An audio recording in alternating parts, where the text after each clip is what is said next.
Que bênção maravilhosa, irmãos, mais uma vez podemos estar reunidos diante do Senhor.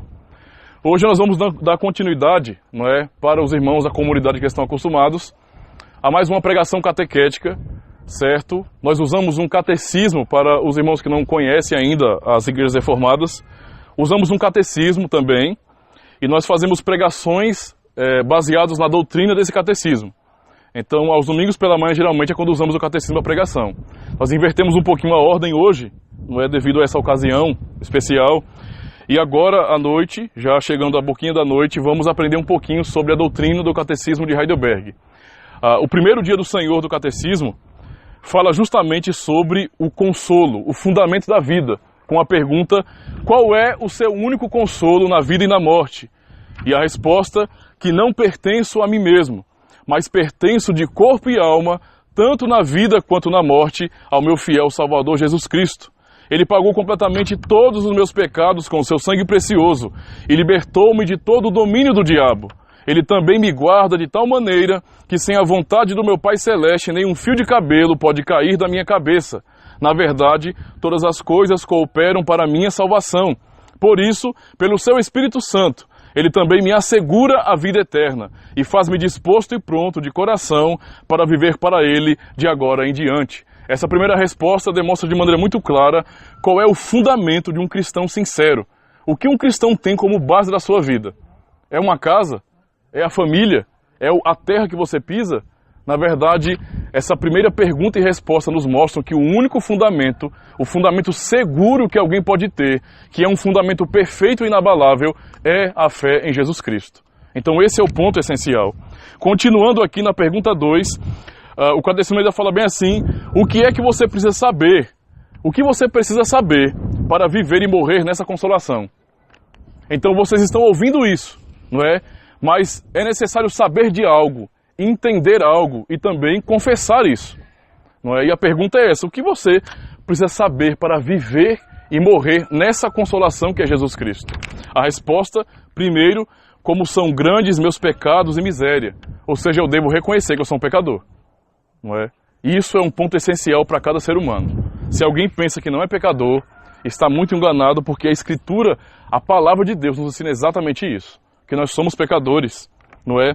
Segundo, de que modo sou liberto de todos os meus pecados, não é, e miséria. E terceiro, de que modo devo ser grato a Deus por uma tal libertação. Isso é aquilo que é básico com relação à nossa compreensão desse consolo, da vida eterna. Passando para o dia do Senhor 2, que é a pregação de agora, a pergunta 3 diz bem assim: como é que você sabe dos seus pecados e miséria? Como é que alguém sabe que é pecador? Como é que alguém sabe que está devendo a Deus, que é um pecador diante dele? Qual é o único meio que Deus deu para sabermos disso? É a imaginação? Será que o mundo, não é, a ciência, o conhecimento humano identifica que nós somos assim diante de Deus, pecadores? A única resposta que a própria Escritura nos dá é que a lei de Deus é quem revela que nós somos pecadores. A lei de Deus. E por lei, entendam justamente os 10 mandamentos. Os 10 mandamentos demonstram que nós somos pecadores. Ninguém neste mundo, com exceção de Cristo, jamais cumpriu aqueles mandamentos de maneira perfeita. Somente nosso Senhor Jesus Cristo pôde cumprir a lei de Deus de maneira perfeita. Qualquer outro jamais conseguiu fazer isso. Deus, o Pai, Ele nunca disse isso de ninguém, mas Ele disse isso de Jesus Cristo. Este é o meu Filho amado, em quem me comprazo. Somente dele foi dito isso, porque Cristo cumpre todos os mandamentos de Deus. E uma pergunta para reflexão nesse dia do Senhor 2, nesse domingo 2. Você consegue guardar tudo isso perfeitamente? A resposta dada pelo catecismo é não. Sou por natureza inclinado a odiar a Deus e ao meu próximo. Vamos refletir justamente nessas perguntas e respostas, baseados no texto da primeira carta do apóstolo João, na Bíblia Sagrada. Primeira carta de João, capítulo 1, versículo 5 ao 10. Amém? Ora, a mensagem que da parte dele temos ouvido e vos anunciamos é esta: que Deus é luz, e não há nele treva nenhuma. Se dissermos que mantemos comunhão com ele e andarmos nas trevas, mentimos e não praticamos a verdade. Se, porém, andarmos na luz, como ele está na luz, mantemos comunhão uns com os outros, e o sangue de Jesus, seu Filho, nos purifica de todo pecado. Se dissermos que não temos pecado nenhum, a nós mesmos nos enganamos, e a verdade não está em nós. Se confessarmos os nossos pecados, ele é fiel e justo para nos perdoar os pecados e nos purificar de toda injustiça. Se dissermos que não temos cometido pecado, fazemos-lo mentiroso, e a sua palavra não está em nós.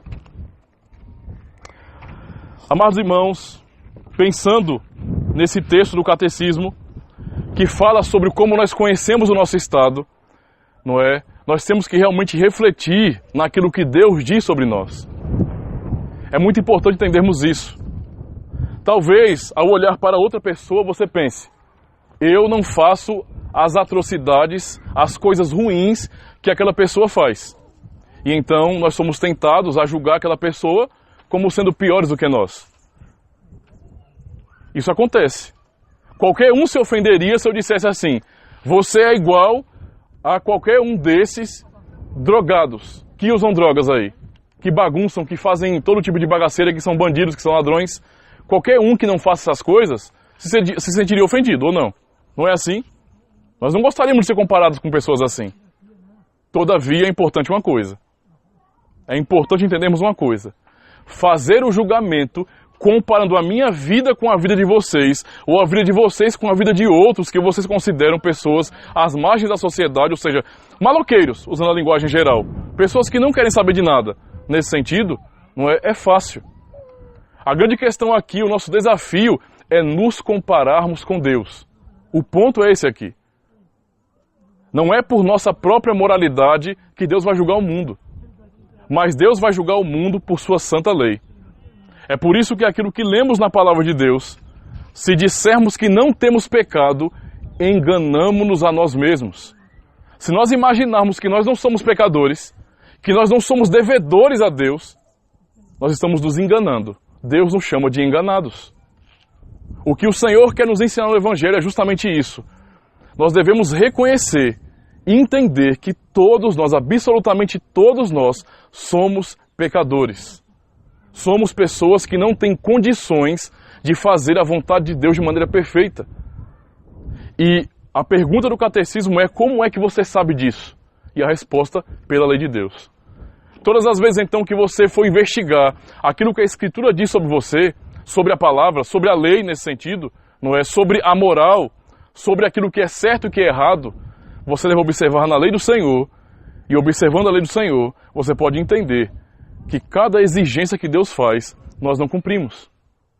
Nós não cumprimos.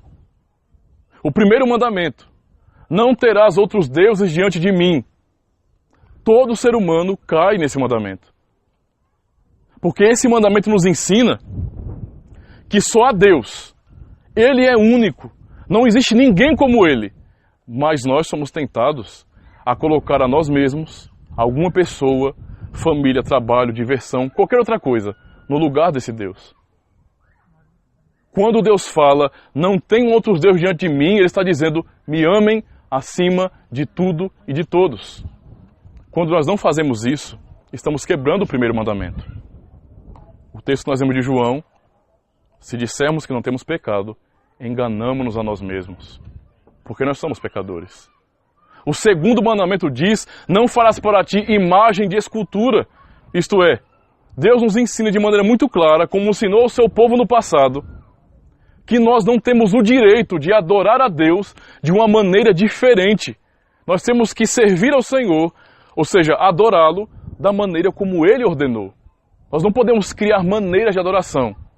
Eu vou dar um exemplo para vocês. Vocês não podem construir uma estátua minha. Olha, nós gostamos muito do pastor Ademir. Ele está pregando, ele está ensinando a palavra de Deus. Quando ele morrer, o dia que ele morrer, vamos fazer uma bonita estátua dele, botar na igreja e vamos adorar a Deus por meio do pastor Ademir. Não, o pastor Ademir morreu. Certo? Eu sou um ser humano, pecador como vocês. Não tem nada de especial em mim. Ok?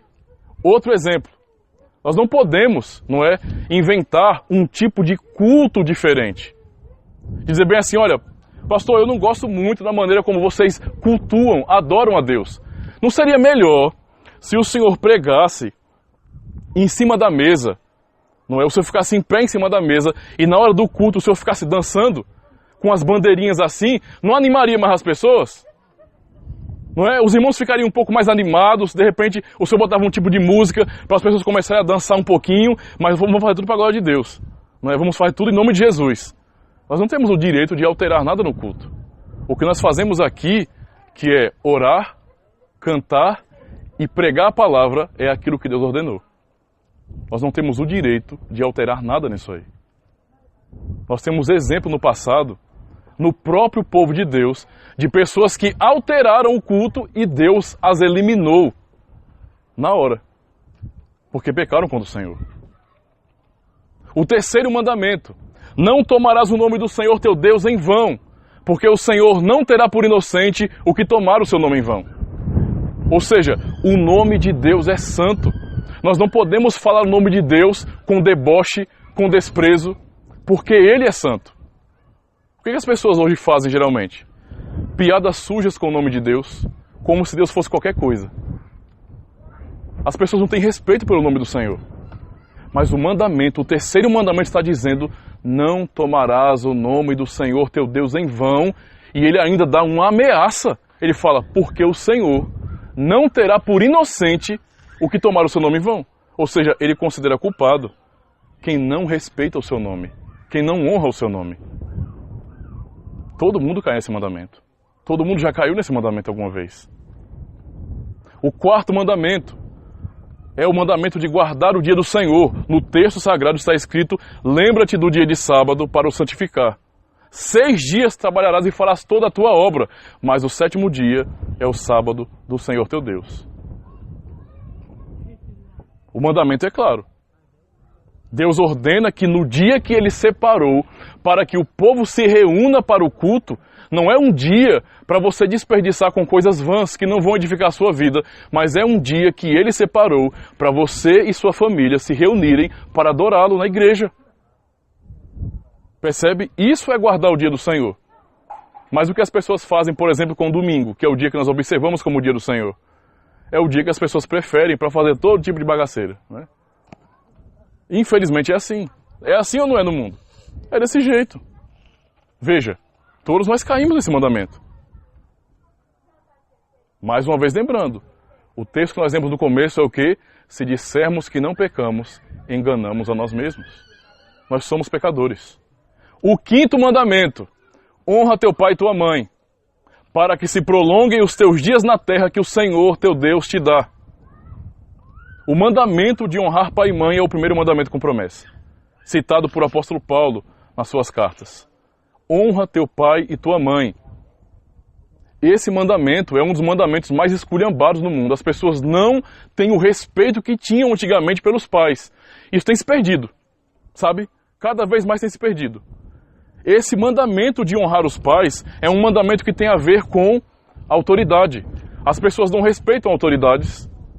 As pessoas querem fazer revoluções, querem fazer confusão, não querem respeitar autoridades, e principalmente a dos pais.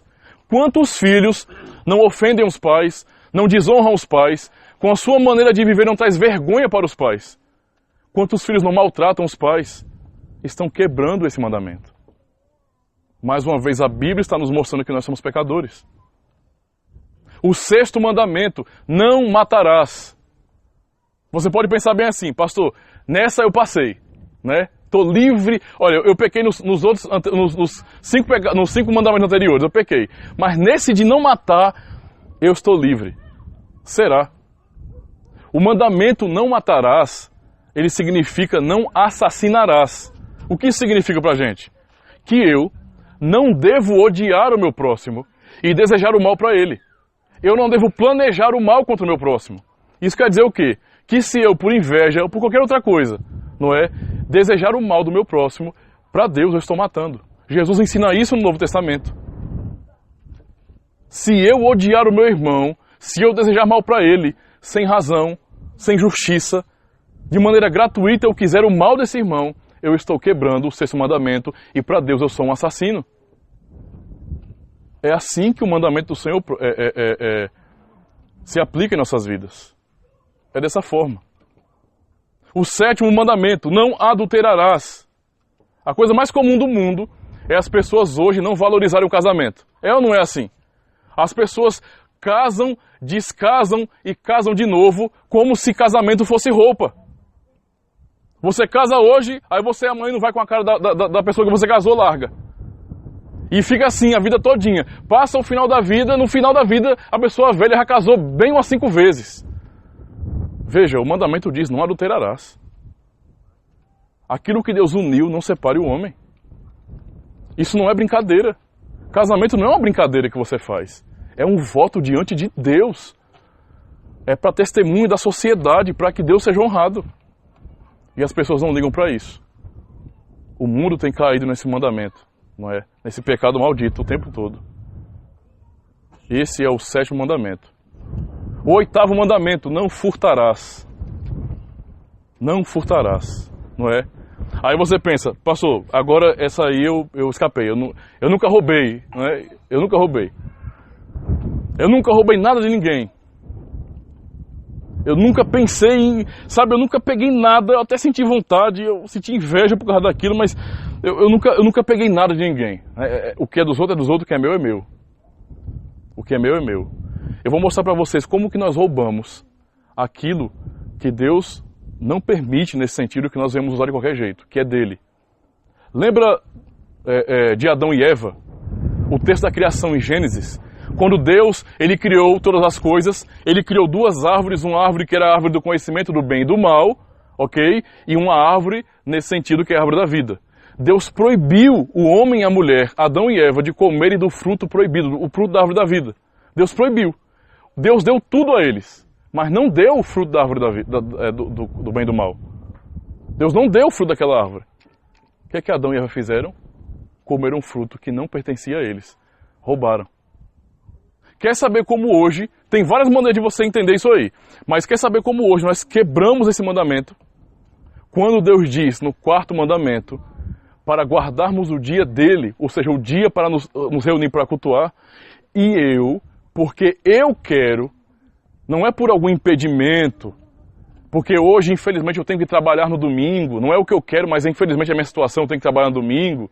Não é porque eu estou sendo forçado, porque só existe faculdade, eu tenho que me formar no domingo. Não é porque eu adoeci, não é porque alguém na minha casa morreu, ou alguém está doente precisando de mim, não tem a ver com isso. Não é porque a minha casa desabou por causa do temporal, não tem a ver com isso. É porque eu não quero ir para a igreja, eu não quero adorar a Deus. Deus separou esse dia para ele se reunir com o seu povo. Se o povo não vai adorar a Deus, está roubando de Deus. Entenderam isso aqui? Deus nos trata como bandidos, como ladrões.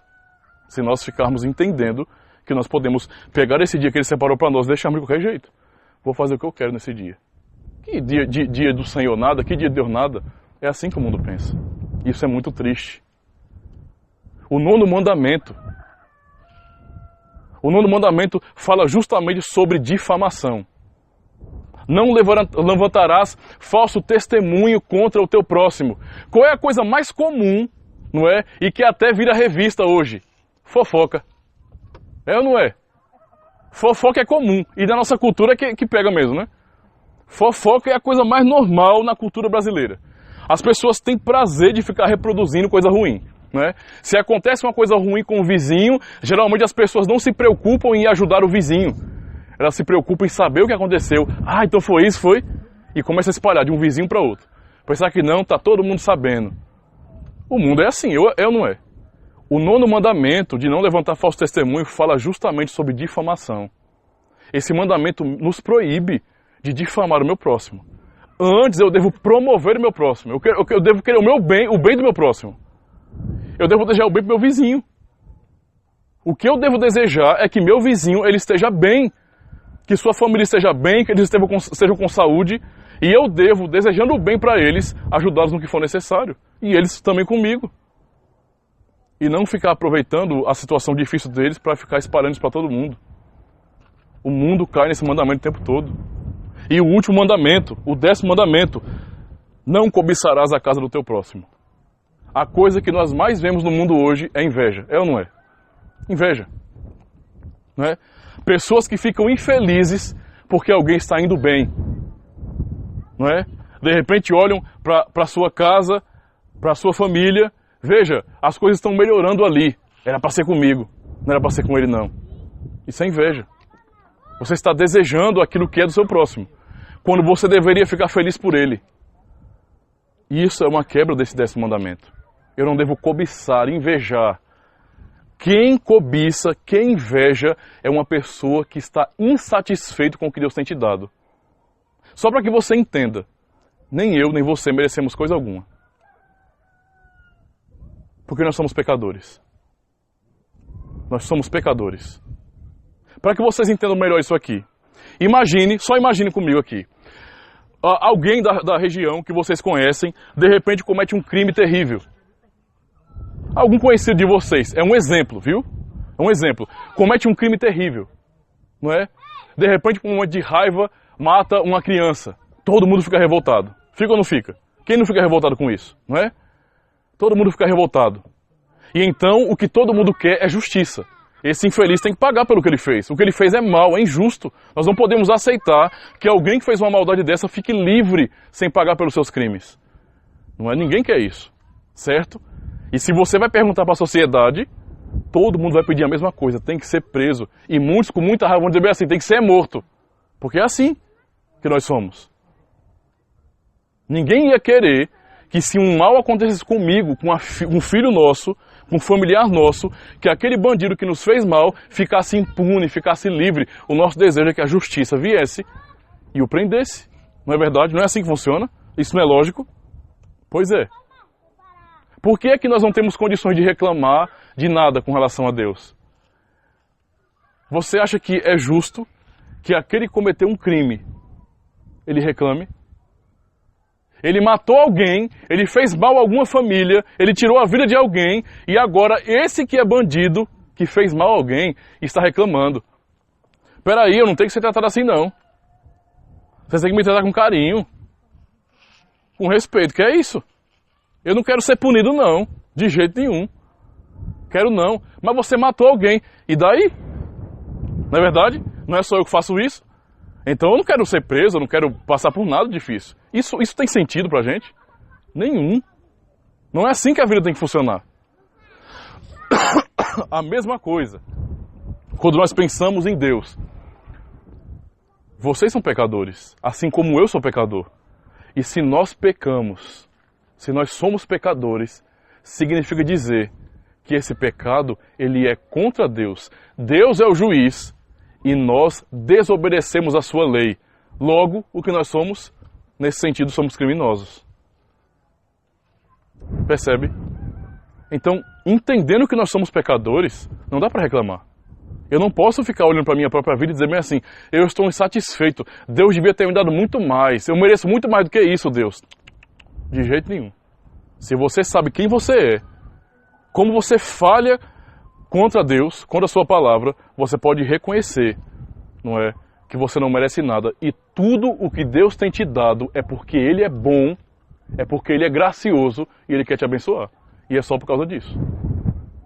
É simplesmente isso aí. É isso que a lei de Deus nos ensina. É por isso que o catecismo pergunta como é que nós sabemos desse pecado?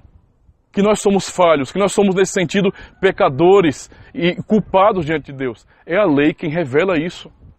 Tudo o que foi lido, eu citei os 10 mandamentos e fiz uma breve aplicação para que todos possam entender como nós caímos nesses mandamentos. Agora imagina se Deus for nos julgar, hoje, por que quebramos esse mandamento?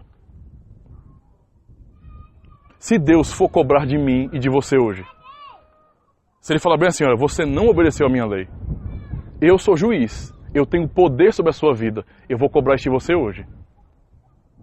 Imagina isso aí. Como isso é terrível. Como isso deve nos causar temor. A lei de Deus mostra justamente isso. Para que nós venhamos reconhecer como nós somos miseráveis diante dele. Esse é o ponto que a lei do Senhor nos dá. A pergunta, então, última do dia do Senhor 2, é uma pergunta simples. Entendendo que você caiu em tudo.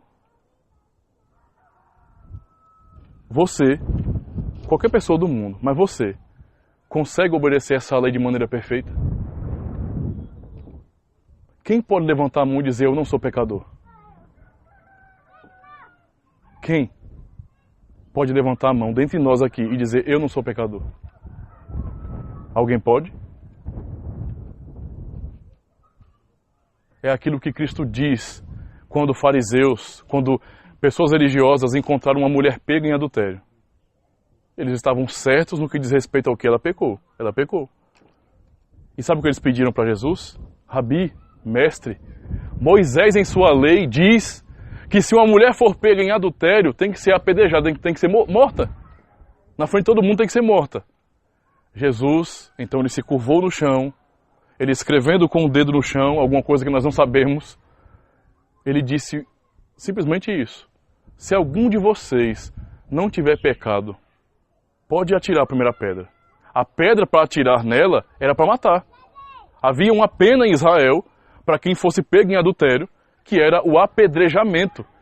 As pessoas da comunidade envolvidas, os familiares e os vizinhos, as pessoas que conheciam aquela pessoa ali, que foi pega em flagrante adultério, aquelas pessoas pegariam pedras e tacariam naquela pessoa até que ela morresse. Isso era ser apedrejado. Eles estavam ali para isso, para condenar aquela mulher à morte. E Jesus perguntou, se algum de vocês não tem pecado, atire a primeira pedra. Eles atiraram a pedra? Nenhum conseguiu fazer isso. Nenhum conseguiu atirar a pedra. Sabe por quê? Porque o que Jesus falou doeu na consciência deles. Todos nós somos pecadores. Todos nós somos pecadores. A grande bênção do Evangelho, a grande bênção que nós aprendemos com a igreja, é aquilo que nós lemos no texto do início da pregação. Se dissermos que não temos pecado nenhum, a nós mesmos nos enganamos e a verdade não está em nós. Ou seja, pensar que não é pecador é uma enganação. Mas tem um porém aqui. Se confessarmos os nossos pecados, Ele é fiel e justo para nos perdoar os pecados e nos purificar de toda a injustiça. A nossa única bênção, a nossa única esperança é Jesus Cristo. A palavra de Deus nos diz de maneira muito clara que diante da lei, se nós confessarmos os nossos pecados, se nós reconhecermos a nossa miséria, que nós somos pecadores miseráveis, que se Deus quiser hoje acabar com a nossa vida, dizer bem assim, olha, vou acabar com tudo, Ele é justo e não está fazendo nada de errado porque nós pecamos, nós devemos a Ele, Ele pode fazer. Mas está nos dando a esperança de que se eu reconheço a minha pequenez diante dEle, de como eu sou pecador, não é? Se eu confessar esse pecado, Ele, e somente Cristo, é fiel e justo. Ele é quem pode me perdoar. Portanto, o perdão que nós precisamos está em Jesus Cristo. É o único que pode olhar para nós e dizer, perdoados estão seus pecados. É Jesus Cristo. Por isso, irmãos, creiam em Jesus. Confiem no Filho de Deus. Não há sequer uma instituição religiosa que possa salvar vocês. Fazer parte de uma comunidade cristã não vai salvar vocês. Praticar qualquer religião que o mundo ensine jamais salvará vocês. Mas a única coisa que Deus nos dá como esperança é a fé em Jesus Cristo. É reconhecermos que somos pecadores e que nós precisamos dele desesperadamente. Portanto, ao ouvir essas palavras, ao compreender o que a lei de Deus diz sobre nós, agarrem-se a Cristo. Procurem por Jesus Cristo. Queiram saber mais sobre Ele. Queiram aprender como Ele é glorioso. Queiram encontrar esse perdão unicamente nele. Jesus Cristo é a nossa salvação. Amém. Deus abençoe, meus irmãos.